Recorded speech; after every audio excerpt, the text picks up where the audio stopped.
उनको नामदान मिला और उन्होंने अष्ट सिद्धियां प्राप्त करी। हमने आपको बताया कौन कौन सी अष्ट सिद्धियां होती है। और गजानंद सरस्वती उनका नामाकरण हुआ। तो गजानंद सरस्वती पुष्कर में दीक्षा लेने के बाद लगातार 10 साल तक वहीं गुरु की सेवा करते रहे। और उनके गुरुदेव का शरीरांत देहांत हुआ, तब तक वहां पर वो आ, अपनी साधना और अपनी सेवा करते रहे। जब उनके गुरुदेव का देहांत ब्रह्मलीन हो गए, उसके बाद गजानंद तैलंगधर सरस्वती अपने तीर्थ यात्रा के लिए निकल पड़े। और पता है उनकी उम्र अब 88 साल, 88 ईयर्स की हो चुकी थी। और ये 1695 की बात है, सन 1695, 1695 ईस्वी। फिर आप पुष्कर से बाबा निकल करके अलग अलग जगहों की और यात्रा करते करते वो अचानक अपने गांव वो पहुंच गए। होलिया गांव, याद है ना, वो होलिया गांव के थे, आंध्र प्रदेश में, विशाखापट्टनम में। तो वहां पे वो होलिया होलिया गांव में आ गए। तो अपने वहां पे गांव वालों ने उस मेला में तेलंग बाबा को सन्यासी में रूप में देख करके सभी चकित रह गए। सब लोगों ने उनको देखा था कि वो कैसे शमशान वाली कुटिया में रहते थे। और सब लोगों ने रिक्वेस्ट किया कि आप चलिए वहीं चल के रहना। अब तो आपकी सौतेली माँ भी नहीं रही, श्रीधर काफी बूढ़े हो गए, वृद्ध हो गए हैं, और वो आपका घर है, आप प्लीज चलो वहीं पे रहो। तो ऐसा बोल करके उन्होंने सब उनको बहुत रिक्वेस्ट किया। लेकिन उन्होंने कहा कि नहीं, मैं परिवर्तिया ले चुका हूँ, तो अब मैं वापस नहीं लौटूंगा, और अब मैं आगे ही बढ़ूंगा। तो उनके मनाने के बावजूद भी वो नहीं माने।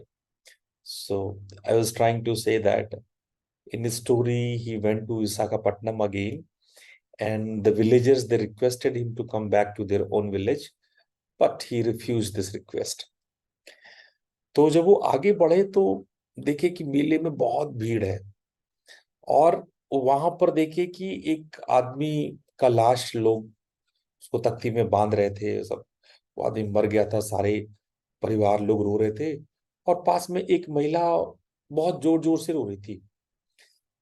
तो ये दृश्य देख करके अपने गजानंद जी बोले कि भाई आप लोग क्या कर रहे हैं यहाँ पे, एक जीवित व्यक्ति को क्यों बांध रहे हैं। अब स्वामी जी की बात सुनकर के लोग चकित रह गए। जो लोग रो रहे थे उनका रोना भी बंद हो गया, जो तख्ती बांधने वाले थे उनका हाथ रुक गया। स्वामी जी ने अपने कमंडल से थोड़ा सा पानी लेकर के शव पर ऐसे करके छिड़क दिया, और वो मृत व्यक्ति कफन के अंदर से छटपटाने लगा। तुरंत कफन की रस्सियां काटी गई। स्वामी जी ने कहा चिंता करने की बात नहीं है, इसको तुरंत दूध पिलाओ। और देखते देखते ये समाचार हवा की तरह चारों ओर फैल गई। सारे जितने वहां तीर्थ यात्री नागरिक थे वो स्वामी जी के दर्शन के लिए एकदम आ गए। जब बहुत भीड़ हो गया तो स्वामी जी चुपचाप रात ही रात में वो वहां से निकल लिए। वहां से आकर के स्वामी जी शिवकांची पहुंचे। पास में शिवकांची था, वहां से लगभग 50-60 किलोमीटर की दूरी पे। तो वहां पर एक आदमी बड़ा भाव से उनको प्रणाम किया, पैर वैर छुआ। तो स्वामी जी आशीर्वाद दे करके बोले कि क्या बात है। उस व्यक्ति ने हाथ जोड़ के कहा, स्वामी जी महाराज, मैंने आपको देखते ही पहचान लिया था कि आप तो वो स्वामी जी हैं जिसने मृत व्यक्ति को जीवित किया था। पूरी आंखों से सारे लोगों ने उस दृश्य को देखा है। आप बच नहीं सकते, कहीं जा नहीं सकते आप, मुझे तो आप सेवा करने का मौका दे। स्वामी जी सोचे भाई अजीब मुसीबत में फंस गए। लेकिन वो इतना कातर भाव से, इतना रो करके भाव से उसको प्रार्थना किए कि वो उस प्रार्थना को ठुकरा भी नहीं पाए। तो कुछ दिन उस निर्जन स्थान में उन्होंने विश्राम करने का निश्चय लिया। और वो और उसकी पत्नी बहुत दास भाव से, बहुत प्यार से स्वामी जी की सेवा में लगे रहे। उनका दृढ़ विश्वास था कि अगर स्वामी जी प्रसन्न हो गए तो उनके आशीर्वाद से सारा कष्ट दूर हो जाएगा। तो आखिर एक दिन वह भी आया। स्वामी जी ने कहा, पंडित जी, आपका सेवा जो है ना स्वार्थ रहित नहीं है, मैंने जान लिया है। आप बोलो, सही सही बोलो, मुझसे क्या चाहते हो। तो बहुत विनम्रता के साथ उस ब्राह्मण ने कहा, स्वामी जी, हम अपुत्रक हैं, कोई बच्चा नहीं है हमारे घर। घर की क्या स्थिति है ये आपसे छिपा नहीं है, तो आप हमें पुत्र धन की प्राप्ति दें। स्वामी जी ने आशीर्वाद दिया और उस घर में एक बच्चे ने जन्म लिया। वो अब कुछ दिन के बाद ही गर्भवती हो गई। और ये बात भी उस पूरे इलाके में एकदम आग की तरह फैल गया। और देखा कि अब उस गांव से दूसरे लोग भी आकर के स्वामी जी को तंग करने लगे। तो साधना में व्यवधान दे करके स्वामी जी वहां से निकल गए। और धीरे धीरे वो हमेशा नाद की साधना में, धुन में मस्त रहते थे। आवाज जो भी उनको अनहद की नाद सुनाई पड़ती थी, उस आवाज में वो मग्न रहते थे। और वो चाहते थे कि मैं साधना में वहां रहूं जहाँ पे मुझे परिचित लोग ना मिले। अनजान लोग अच्छे हैं, कोई पहचानते नहीं है, कोई टेंशन नहीं है, वो अपना मस्त है।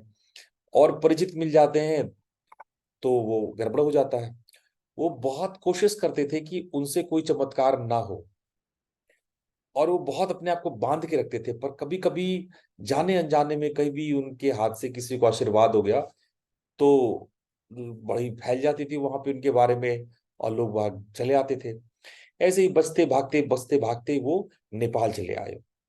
सोचो, वैजाग से टलते टलते नेपाल चले गए।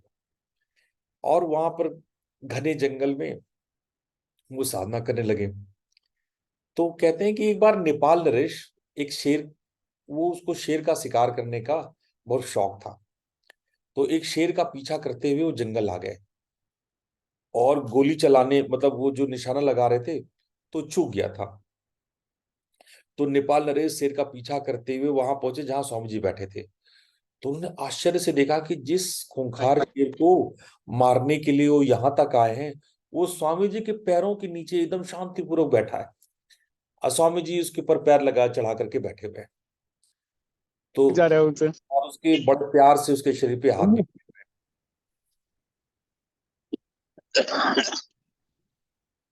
मैं चाहता हूं कि आप लोग म्यूट हो, तो बल्कि स्वामी जी उसके शरीर पे हाथ भी फेर रहे थे।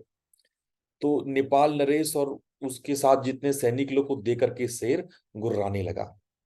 तो स्वामी जी ने शांत भाव से कहा कि भाई, इससे भयभीत होने की आवश्यकता नहीं है। यह शेर यहां से तब तक नहीं उठेगा जब तक मैं इसे आज्ञा नहीं दे दूं। इसलिए आप लोग शेर से डरो नहीं। और आप इस शेर का शिकार करना चाह रहे थे, और देखो आप इसको देख के भयभीत हो रहे हो। जब आप किसी को प्राण दे नहीं सकते हो, तो किसी का प्राण लेने का तुम्हें कोई अधिकार नहीं है। और हिंसा करना उचित नहीं है। राजन, तुरंत वापस, उल्टे पांव वापस हो जाओ। और राजन उधर वापस हुआ और शेर जंगल की ओर चला गया। इधर महल में वापस आने के बाद, इस अद्भुत घटना के बाद, नेपाल नरेश उसको भुला नहीं पा रहे थे। उन्होंने इसे बात पे आश्चर्य हो रहा था कि उनके राज्य में ऐसा संत भी है जिसके पैरों के पास जंगली शेर, खूंखार शेर पालतू बिल्ली की तरह बैठा रहता है। उसके कुछ दिन बाद वो बहुत सारा उपहार लेकर के, सोना जेवर ऐसे बहुत खजाना लेकर के उन्हें हाजिर हुए। तो नेपाल नरेश उनको इतने उपहारों के साथ आया देखकर स्वामी जी हंसने लगे। बोले कि राजन, मैं आपकी भक्ति से प्रसन्न हूं, मैं फकीर हूं, मुझे इन सब की क्या आवश्यकता है। मैं क्या करूंगा ये सोना चांदी जेवर लेकर के। मैं ऐसे ही नंग धड़ंग कॉपीन पहना और रहता हूँ।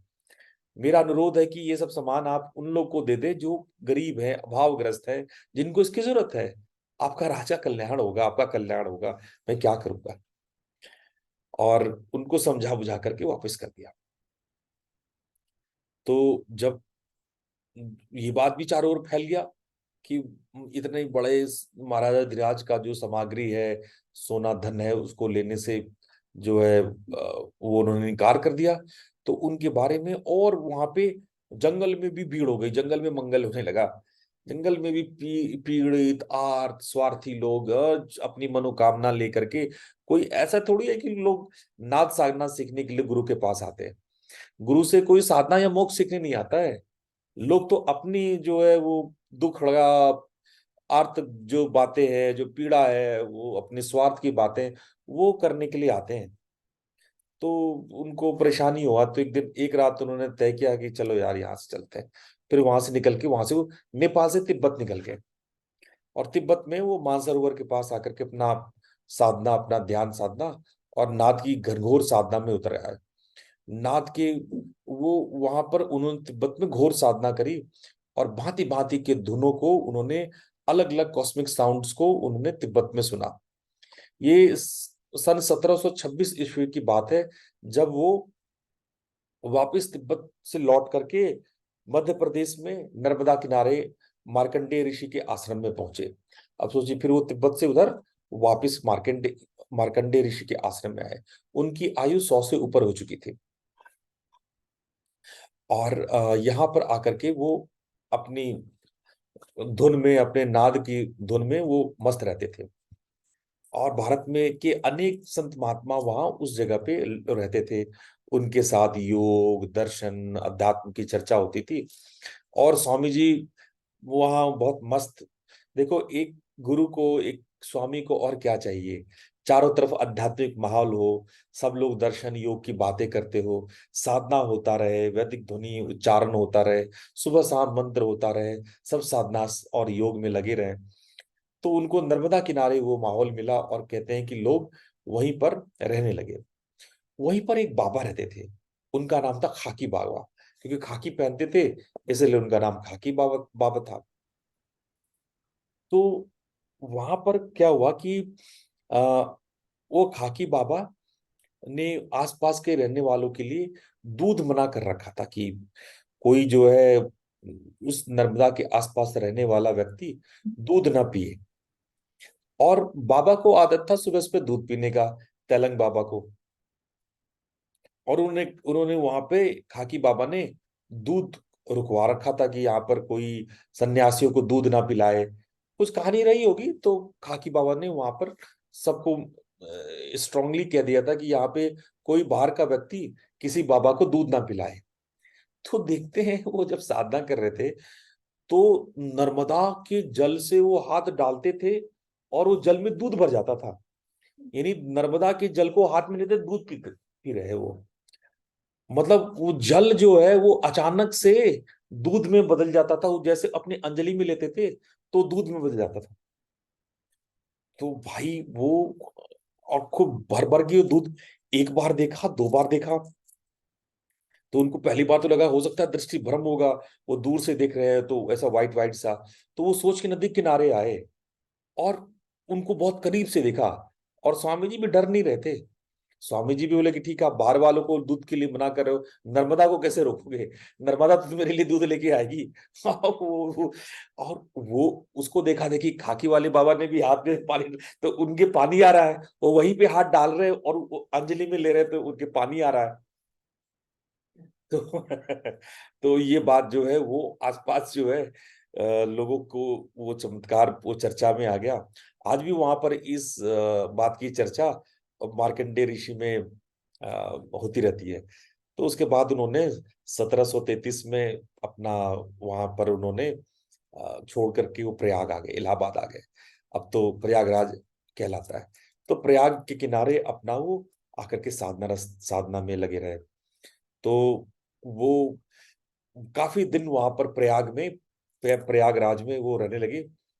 तो एक दिन क्या हुआ कि ऐसे ही खुले स्थान पे सब लोग बैठ के आनंद ले रहे थे, और खूब सुंदर हवा चल रहा था। और अपने गजानंद तलंग बाबा भी अपने जगह पर स्थिर आनंद होकर के बैठे थे।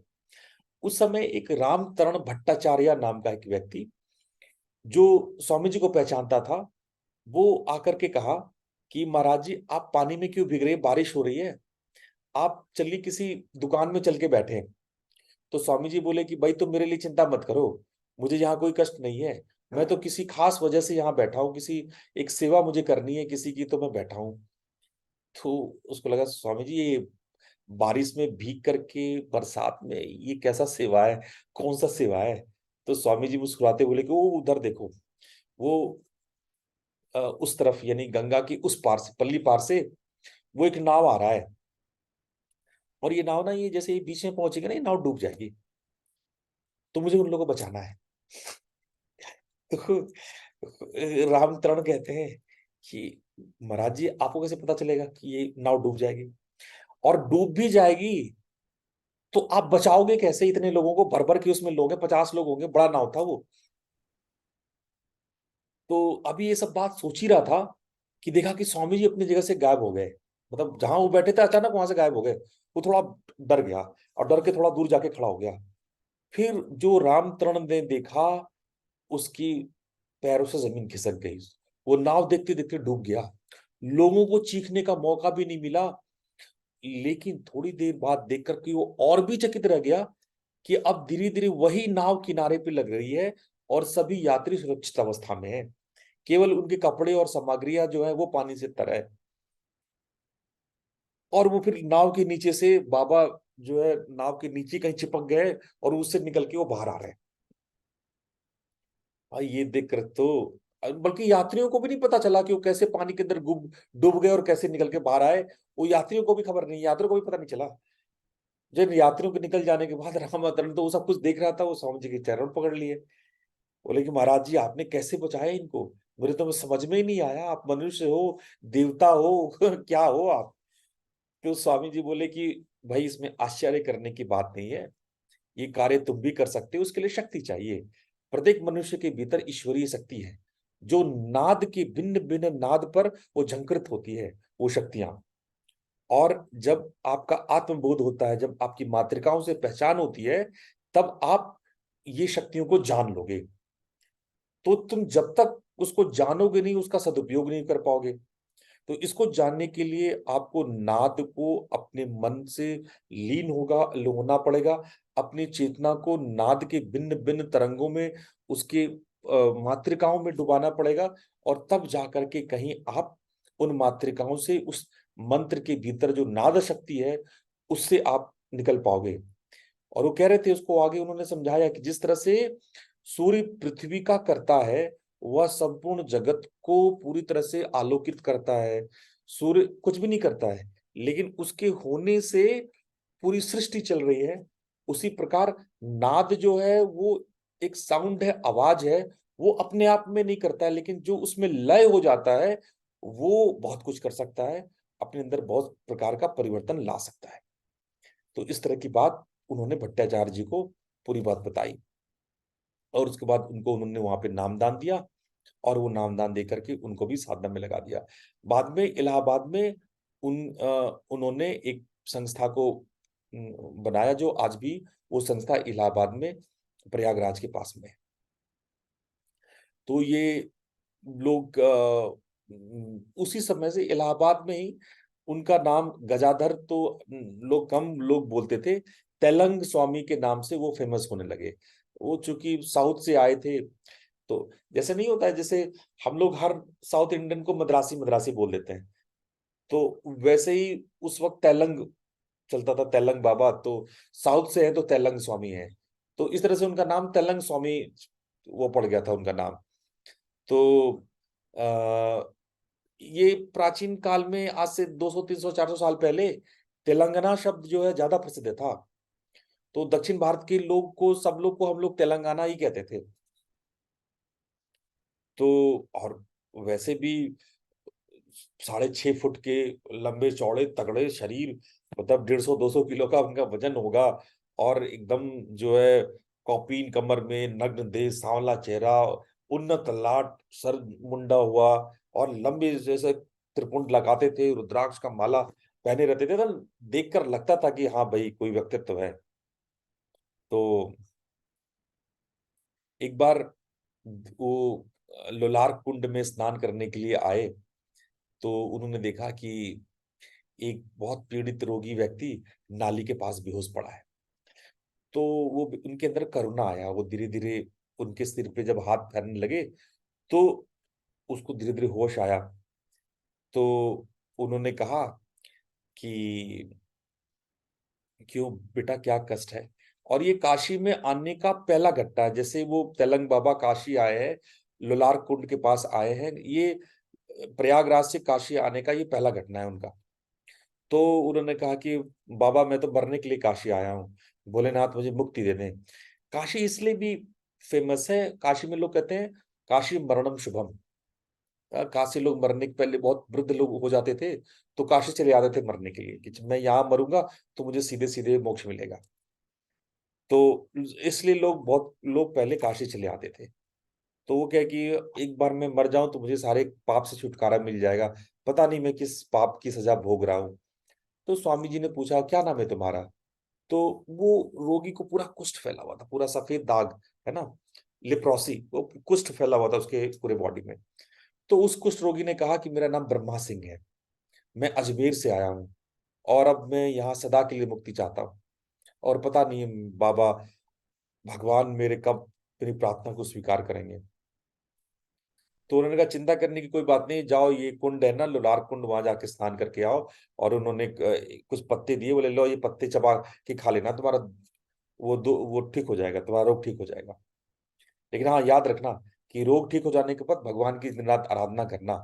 और मैं पास में घाट में रहता हूँ, कुंड में स्नान करने के बाद मेरे पास रोज आना, और यही पत्र ले जाना। वो पत्ता बेल का पत्ता था, उसको बेल पत्र बोलते हैं। तो बेल का पत्ता उन्होंने दिया कि जाओ नहा के आओ, बेल का पत्ता खाओ। और कहते हैं कि आज भी लोग, जो लोग लोलार कुंड में बनारस में जाकर के कुंड में स्नान करता है और बेल का पत्ता खाता है, आज भी कुष्ठ का रोग वहां ठीक होता है। आज भी बहुत दूर दूर से कुष्ठ के रोगी वहां आते हैं, और लोलार कुंड में स्नान करते हैं, कुंड में बेल पत्र खाते हैं, और उनका रोग ठीक होता है। आज भी भीड़ लगी रहती है। और ये उसी समय से शुरू किया गया है, बाबा तेलंग बाबा ने ये चमत्कार किया था। तो उन्होंने जो है वो चीज को फॉलो किया, और वो धीरे धीरे धीरे करके वो ठीक हो गया। ठीक हो गया तो फिर वो पूरा नाम हो गया इस बात से। उसी तरह से एक और थे वहीं पर, बंगाली टोला वहां पास में ही है, उस वहां पे थे एक सीतानाथ बनर्जी, एक बंगाली युवक थे। और उनको बहुत समय से तपेदिक की बीमारी थी, वो काफी बीमार रहते थे। और उनको काफी ज्वर, काफी जॉन्डिस की, हमेशा उनको भारी जॉन्डिस था उनको। और जॉन्डिस इतना बढ़ गया कि उनको लगा कि अब हम बस थोड़े दिन के मेहमान हैं, अब हम मरे, अब हम मरे। तो एक दिन क्या हुआ कि उसकी स्थिति वाकई में चिंताजनक हो गई, और पूरा टोला निकल के आ गया। और टहलते टहलते उस वक्त तेलंग बाबा भी वहां आ गए। तेलंग बाबा ने उसको देखा कि भीड़ वहां लगी हुई है, तो करुणावश वो वहां चले गए। तो उन्होंने कहा कि आप लोग हटिए हटिए यहाँ से। तो अब धीरे धीरे तेलंग बाबा को लोग वहां जाने लगे थे, तो तुरंत लोगों ने रास्ता दे दिया। और तेलंग बाबा वो बनर्जी साहब का छाती सहलाने लगे, और उसको सहारा दे करके बैठाए, और बोले कि चिंता की बात नहीं, सब ठीक हो जाएगा। और उन्हें घाट से थोड़ा सा मिट्टी उठाया, और उसको दिया, और कहा कि ये मिट्टी खा लो। वो ऐसे ही इलाज बताते थे, मिट्टी खा लो, गोबर लगा लो, बेलपत्र खा लो, है ना, ये मिट्टी खा लो, अपने बॉडी पे लगा लो, ये मिट्टी खा लो, कुछ बॉडी पे लगा लो, और रोज यहीं पे गंगा का स्नान करना, तुम्हारी रोग ठीक हो जाएगी। और वास्तव में ऐसा हुआ, और वो रोग ठीक हो गया। मतलब ये जो वो इलाज बताते थे, वो वास्तव में इलाज है भी कि नहीं, इस बात में संदेह है।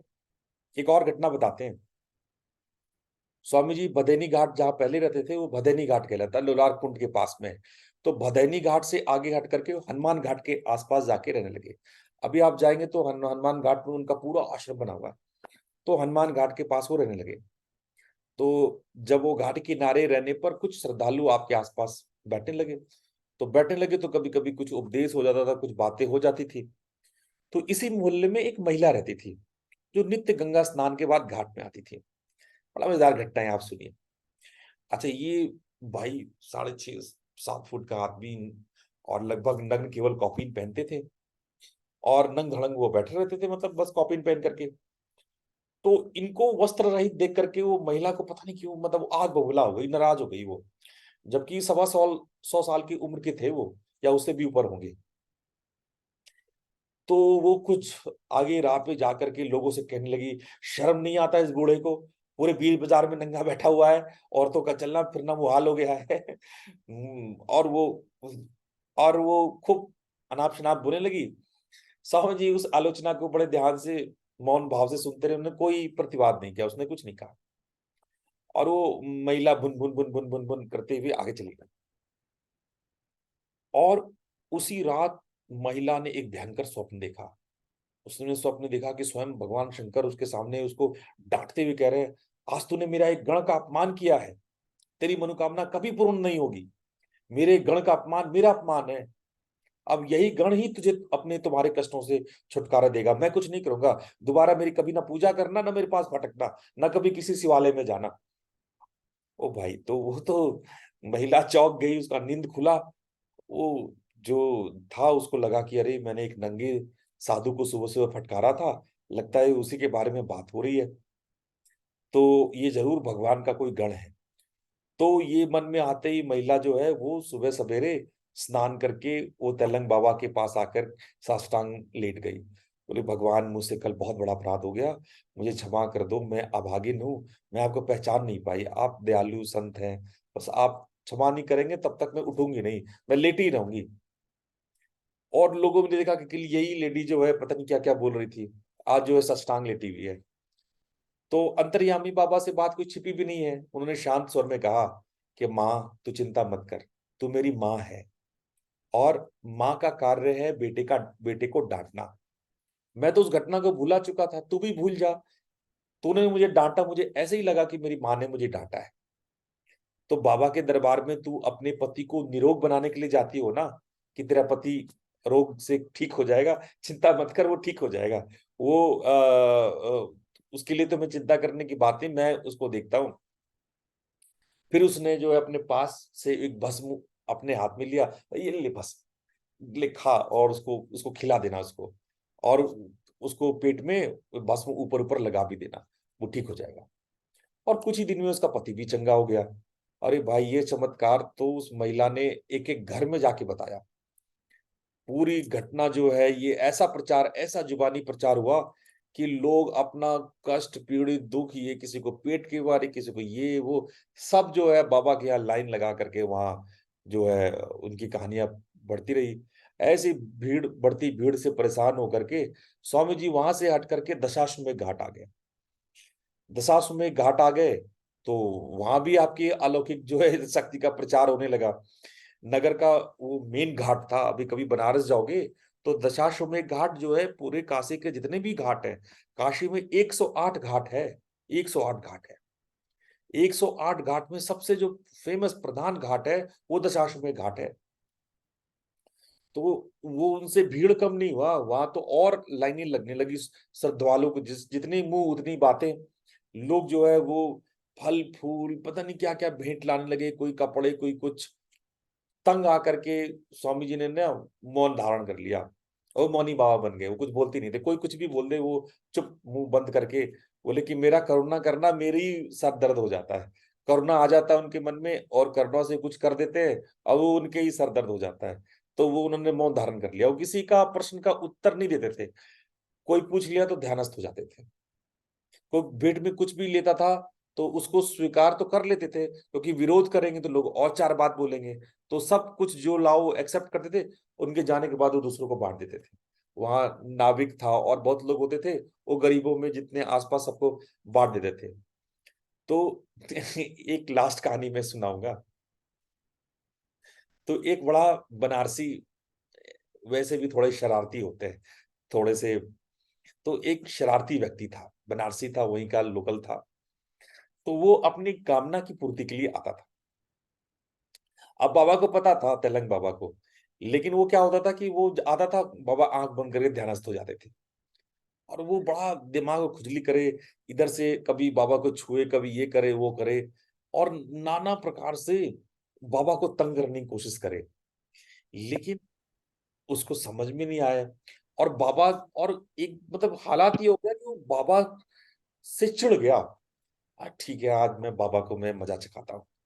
उसने क्या किया कि अच्छा, ये बात सबको पता था कि बाबा जी केवल दूध लेते हैं सुबह सुबह। तो कोई ना कोई आकर के, बस वही एक चीज था कि बाबा जी दूध पीते थे, बस एक ही बार वो आहार लेते थे, दूध पीते थे बस।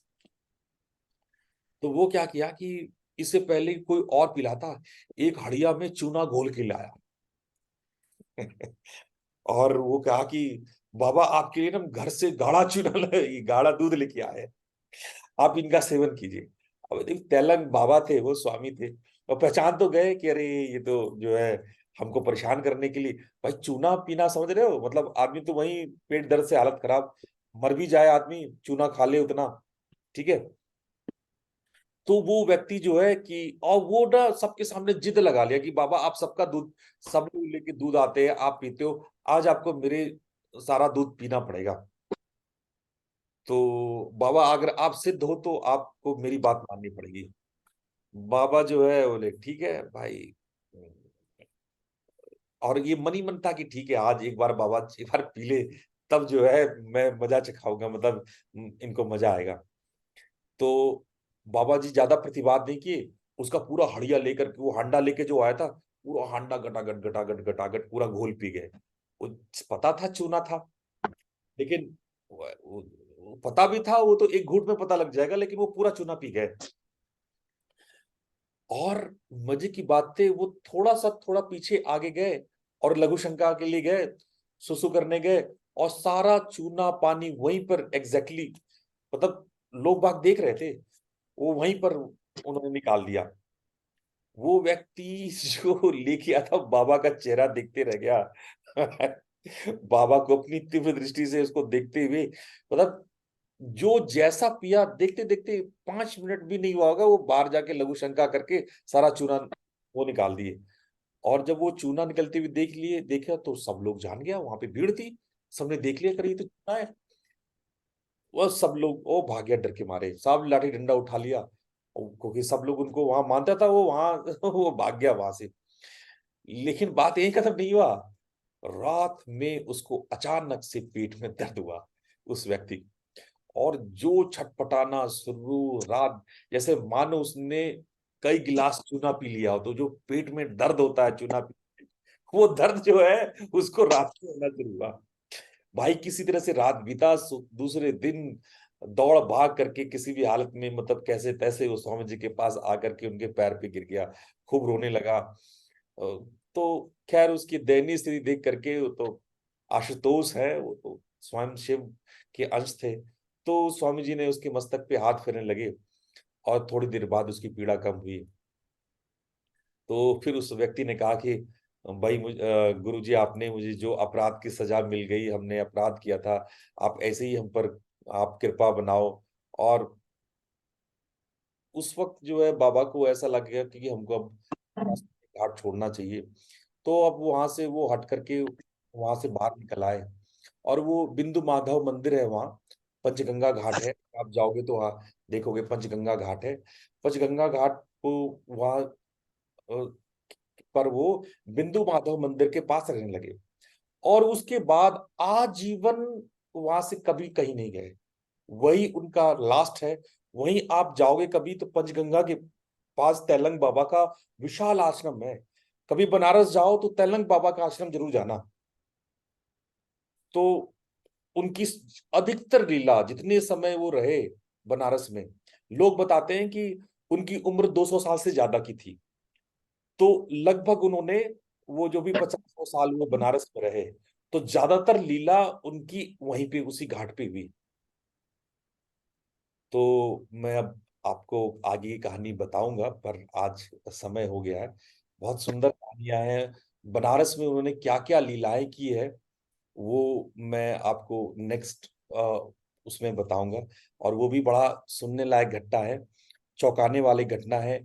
वो वो उस समय से तब तक रहे, मतलब जिस समय औरंगजेब काल था वो उस समय के थे, औरंगजेब काल से लेकर के वो अंग्रेजों के आने तक, इसी लोग कहते हैं कि उनकी उम्र 200 साल से भी ज्यादा थी। लगभग लगभग 101 साल तो वो बनारस में रह गए। तो ब्रिटिश काल में भी, तो मैं आगे आप लोग को बताऊंगा कि बनारस के राजा के साथ उनका कैसे पंगा हो गया, वो ब्रिटिशर्स वालों के साथ कैसे, थानेदार के साथ कैसे, कोतवाल साहब के साथ कैसे झंझट हुआ। अभी बहुत आगे की कहानी, बहुत प्यारे प्यारे किस्से हैं, उनकी कहानियां हैं, तो वो मैं आपको अगली बार में बताऊंगा। आप इतने प्यार से, इतने ध्यान से उनकी कथा को सुन रहे, बड़ा सुन के अच्छा लगा। तेलंग बाबा को हमें याद करना चाहिए, वो हमारे महान पूर्वज हैं। हमें अपने पूर्वजों को कभी नहीं भूलना चाहिए। ऐसे पूर्वज जो महान योगी रहे हो, जिन्होंने हमारे भारतीय सम्मान ही नहीं बल्कि हमारी सनातन संस्कृति का उद्धार किया हो, ना जाने कितने लोगों का उद्धार किया हो। ऐसे योगियों को हमें कभी नहीं भूलना चाहिए, उनको हमेशा याद करना चाहिए। तो आज हम इस महान योगियों को याद करते हुए अपने सभी पूर्वज, जो भी जिन्होंने भी शरीर छोड़ा है, उनको हम लोग नमन करते हैं। 1 मिनट का हम लोग मौन करते हैं, और मौन करके सभी महान योगियों को नमन करेंगे। तो सभी लोग 1 मिनट के लिए आंख बंद करके बैठ जाओ। सभी लोग 1 मिनट के लिए आंख बंद करके हम लोग अपने सभी पूर्वज, स्पेशली जो योगी जन हैं, उनको हम लोग श्रद्धा और मौन से उनको श्रद्धा अभिव्यक्त करेंगे।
दोनों हाथों को रगड़ते हुए हम लोग अपनी आंखों पे रखें, और धीरे से अपने आंखें खोल लें। तो इस प्रकार से आज का यह कार्यक्रम पूरा होता है। आप लोग इसी प्रकार से सुबह का जो रामायण का पाठ होता है उसमें भी आए, संध्या का जो ये कार्यक्रम होता है उसमें आए, और संडे को यानी कल हम लोगों का थोड़ा सा डिफरेंट रहता है रहेगा। जो कल का कार्यक्रम है वो सुबह 5:30 से नहीं रहेगा, कल 7 बजे से कार्यक्रम रहेगा। तो कल 7 बजे पूरा पूरा रामायण पे सत्संग है। सुंदरकांड के विषय में मैं बताऊंगा पूरी तरह से, और आप लोग के जो भी इस सप्ताह सवाल आए हैं मैं उनका जवाब दूंगा। पर फिर भी कोई प्रश्न आपके हैं तो आप प्रश्न करें, व्हाट्सअप करें, और मैं कल 7 बजे आपके सारे प्रश्न को लूंगा। सुंदरकांड के बारे में मैं बताऊंगा। और कल संध्या में ये वाला जो कथा वाला क्लास है ये नहीं होगा। संडे को सबकी अपनी अपनी व्यस्तता होती है, इसलिए सबकी, तो मैं शाम में कल क्लास नहीं लूंगा। लेकिन मंडे से यानी परसों से वही सुबह 5:30 और शाम के 7 बजे, ये परसों से रहेगा। कल संडे है तो कल केवल एक ही सेशन रहेगा, 7 से 8 बजे या 8:30 बजे तक, 1 डेढ़ घंटे का हमारा जो है आपके प्रश्नोत्तरी है, और रामायण में सुंदरकांड पर आप पे चर्चा होगी, विशेष चर्चा होगी। और तब तक के लिए आप लोग को बहुत बहुत प्रणाम। प्रणाम। प्रणाम गुरुदेव। हाँ, प्रणाम। प्रणाम गुरुजी। प्रणाम गुरुजी। प्रणाम गुरुजी। प्रणाम गुरुदेव। प्रणाम। प्रणाम। प्रणाम।